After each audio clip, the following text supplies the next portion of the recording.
2000 సంవత్సరాల క్రితం మన భారతదేశంలో ఒక చిన్న షార్ప్ ఇన్స్ట్రుమెంట్ తో ఉన్న క్యాట్రాక్ట్ ని పక్కన నెట్టేసే ప్రొసీజర్ నుంచి ఈ రోజు ఆర్టిఫిషియల్ ఇంటెలిజెన్స్ యూజ్ చేసి లేజర్ ద్వారా మైక్రో లెవెల్ ప్రిసిషన్ తో సర్జరీస్ చేస్తున్నాం. ఇది జస్ట్ క్యాట్రాక్ట్ సర్జరీ ఇవల్యూషన్ కాదు, మెడిసిన్ ఇవల్యూషన్. మన క్యాట్రాక్ట్ సర్జరీ ఇవల్యూషన్ లో మనం couching, ఐసీసీఈ, ECCE, SICS and phacoemulsification గురించి మాట్లాడాం. Now this is the final part, the robotic and the femtosecond laser assisted cataract surgery. ప్రతి టెక్నిక్ cataract సర్జరీని సేఫర్ చేసింది and ప్రతి generation cataract సర్జరీని ఇంకా advance చేసింది. బట్ ఈ మొత్తం ప్రాసెస్ లో మెడిసిన్ ఫోకస్ అంతా ఒకే పాయింట్ మీద ఉంది, దట్ ఈస్ ప్రిసిషన్. ఎందుకంటే ఆఫ్థల్మాలజీ మిల్లీమీటర్స్ లో పనిచేయదు, మైక్రాన్స్ లో పనిచేస్తుంది. మన human hair thickness is about 70 microns. కానీ cataract సర్జరీలో కొన్ని క్రిటికల్ స్టెప్స్ దానికంటే ఎక్కువ ప్రిసిషన్ ని డిమాండ్ చేస్తాయి. అక్కడే femtosecond laser assisted cataract surgery అనేది వచ్చింది. ఈ టెక్నాలజీలో మనం మల్టిపుల్ క్యాట్రాక్ట్ స్టెప్స్ అంటే క్యాట్రాక్ట్ ఇన్సిజన్ చేయడం, ఓపెనింగ్ చేయడం, క్యాప్సులర్ ఎక్సిస్ చేయడం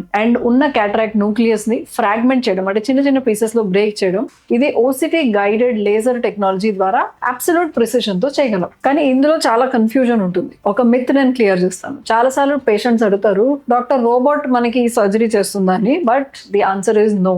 రోబోట్ సర్జరీ చేయదు, లేజర్ డెసిషన్స్ తీసుకోదు అండ్ టెక్నాలజీ పేషెంట్స్ ని ఇవాల్యుయేట్ చేయదు. కానీ ఈ ఎవల్యూషన్ లో గ్రేటెస్ట్ థింగ్ ఏంటి తెలుసా? టెక్నాలజీ కాదు, కానీ మెడిసిన్ ఆలోచించే విధానం.